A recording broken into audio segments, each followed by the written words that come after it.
This is the Late Round Podcast with your host, JJ Zacharisa.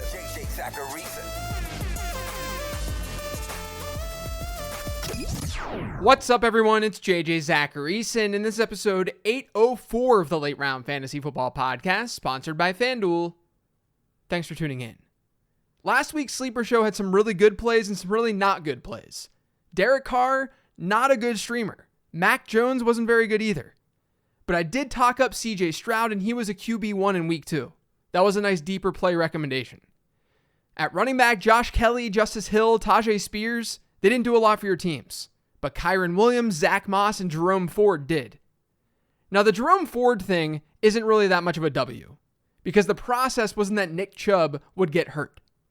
So take that one with a grain of salt. Wide receiver was a little bit more iffy. Donovan Peoples-Jones, Zay Jones, the Steelers wideouts, not great. But the Texans guys in Robert Woods and Tank Dell, they were fine. And then tight end was more 50-50. I had Jake Ferguson and Hunter Henry. They were good. But Luke Musgrave and Durham Smythe, they weren't.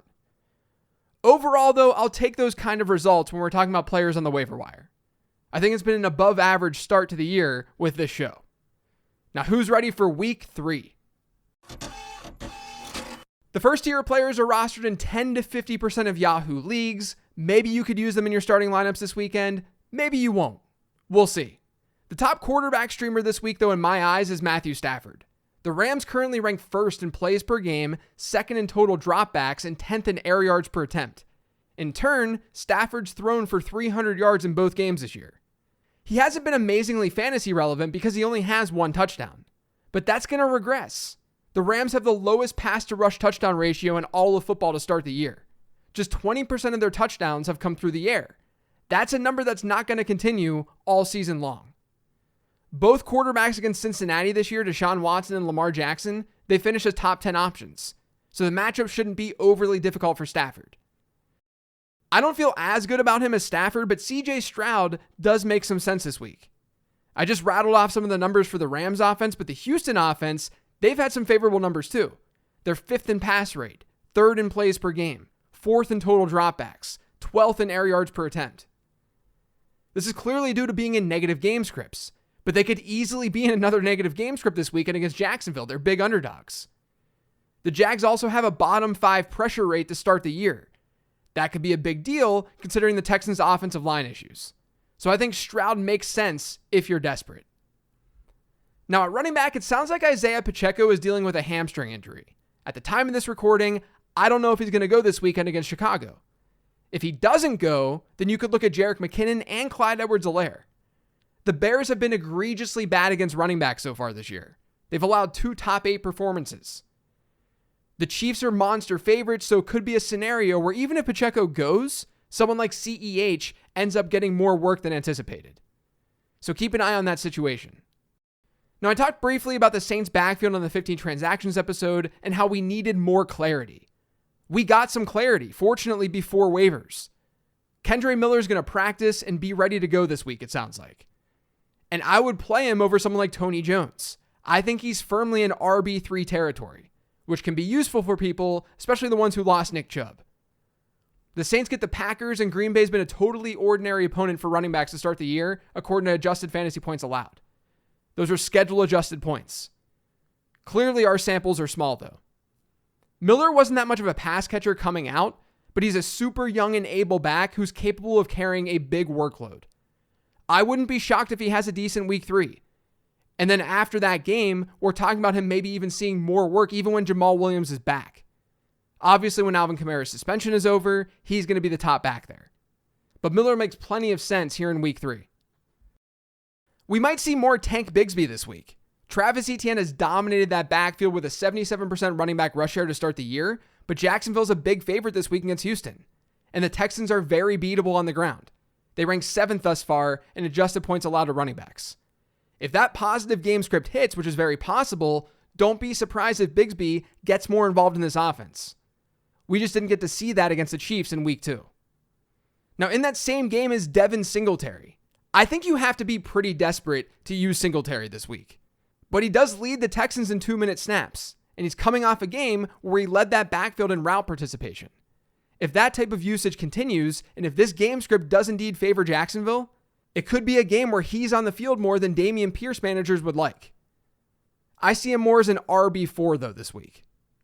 Someone who I think is a much better play than Singletary is Roschon Johnson. In week 2, Chicago decided to make Deontay Foreman inactive. That led to Roschon only carrying the ball 4 times, but that was 4 times out of 11 running back carries. The greater point is that he tied Khalil Herbert in routes run. And so far on the season, they've been using Roschon Johnson as their receiving back. The guy who's on the field when they're trailing. And if that's the case, that means he might find the field a good bit this weekend because Chicago gets Kansas City. And they're big underdogs. So you might be able to get some cheap late production from Roschon Johnson this week. Now moving on to wide receiver, someone that I'm really mad at myself for not mentioning last week is Josh Reynolds. But I'll mention him this week. He's been Detroit's number 2 wideout, and he currently has a 20% target share on the year. Now he gets Atlanta, which isn't a super tough opponent on paper. That game also has a reasonable 46.5 point over-under, according to FanDuel Sportsbook. And the Lions have the 11th best implied team total on the slate. There's a chance that without David Montgomery, Detroit's just a more pass-heavy team. So Reynolds makes for a decent play. Now, it's going to feel like I'm just chasing production with some of the wide receiver picks this week, but these players are just under-rostered compared to how well they've played. And that goes for someone like Tutu Atwell. Atwell now ranks in the top 30 in yards per route run on the season. He's seen a 19% target share. And that's within an offense, like I said earlier, that's been running a lot of plays and's been pass-heavy. So with 17 targets in 2 games, he's a pretty obvious waiver wire type option this week. Tank Dell's another one. We're going with the small wide receivers this week. I already talked about Houston being a team that could be pass-friendly once again this weekend, and that's big for a guy who saw a 23% target share last week. And it was in his debut with a bigger role in that offense. They're lining him up all over the field too. This isn't just a Tank Dell's a slot guy kind of situation. He should be solid this week against Jacksonville, especially if that negative game script hits. People were asking me why Jayden Reed wasn't featured on this week's 15 Transactions episode, and it's because I already talked about him before week 1. And basically all summer long. I'm trying to get you guys more information, so I didn't feel the need to reinforce things with Jayden Reed. You know how I feel about Jayden Reed. But Reed now has a 25% target share in the Packers offense after a 32% target share game in week 2. We're not going to see him score twice a week, but that usage is enough for him to be on your radar, especially if Christian Watson still doesn't end up going this weekend. If Watson does go, it makes Reed a less attractive option because we haven't seen this offense with Christian Watson this year. Reed has played 66% of his snaps from the slot to start the year. That's the role we all projected him to play at the beginning of the season. New Orleans, his opponent this week, they've been totally average against the slot to start the year. I don't think Reed is some smash play, but because he's still rostered in fewer than 50% of leagues, I've got to call him out. Adam Thielen's the last wideout in this group. He only had a 6.5% target share in week 1, but that shot up to 29% in week 2. He's played the vast majority of his snaps from the slot at 76%. And Seattle, the team Carolina gets this weekend, ranks in the top half of the league in percentage of targets allowed to the slot this year. The Panthers could hit a negative game script and be forced to throw a little bit in this contest. That makes Thielen an okay enough play. I'm not overly thrilled about it, but I think he's fine. At tight end, I still think Jake Ferguson works even though his route participation dropped by about 10 percentage points from week 1 to week 2. He still has an 18% target share on the season, and 46% of Dallas's red zone targets have gone Jake Ferguson's way. That's a top 12 number in the league, according to Fantasy Life. I'd still roll with him if you need some tight end help. And you could also go to Zach Ertz. He leads all tight ends this season with a 30.5% target share. And even though the matchup is not ideal against Dallas, and even though Ertz hasn't done a whole lot with those targets, he's at least providing you a nice floor at a volatile position. And I hate to say it, but with all the injuries at running back in New Orleans, you could also look at Taysom Hill. He's rostered in 13% of Yahoo leagues. Hill ran the ball 9 times for 75 yards in week 2, but he didn't find the end zone. So without receptions like we won at tight end, the fantasy day wasn't amazing. But if you're in a standard format especially, I do think he makes some sense. Kendre Miller's going to see work, I'd imagine, but Hill could have a similar role as last week where he saw 2 of 7 carries within Carolina's 10-yard line. This next group consists of players rostered in fewer than 10% of Yahoo leagues, so we're digging a little bit deeper. Actually, a lot deeper. I don't have a quarterback in this tier this week, but I have 2 running backs. One of them is Rico Dowdle. So far this season, Dowdle's second on the Cowboys with 13 running back rushes. Deuce Vaughn has 9. Dowdle's also played 6 more snaps. Would it surprise anyone if Dallas has a big win over Arizona this week, the way that defense is playing?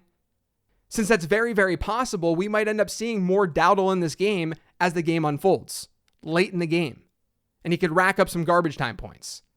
As is always the case, in this tier of players, game script is going to dictate the running back moves. Craig Reynolds is the other running back who should be on your radar. I think he makes a lot more sense than Dowdle. Reynolds has been sprinkled into this offense before, and it's not sounding good for David Montgomery this week.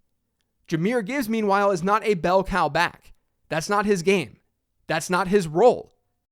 So while someone like Bam Knight could step in and see more work with David Montgomery sidelined, Craig Reynolds, who's been dressed for Detroit this year, is probably the top early down back in that offense when you're removing Gibbs from the equation. And what could be an okay game environment, I do think that Reynolds makes sense as a deep option. Now, I missed on Donovan Peoples-Jones last week, but I'm going to go back to him in week 3. Cleveland gets Tennessee. The Titans have surrendered a top 10 pass rate, both in neutral script environments and non-neutral script environments. They're first in air yards per attempt allowed, and they're a bottom 10 team in passing EPA allowed. Now, they face Derek Carr and Justin Herbert, but it's a defense that's better up front. Teams are going to throw in the Titans. That makes me interested in DPJ. He's now run the most routes for the Browns this year. I'd still play Elijah Moore over him, but Moore's rostered in too many leagues to call out on today's show. I also think that KJ Osborne makes sense this week. He's been playing ahead of Jordan Addison so far this year, having run 19 more routes.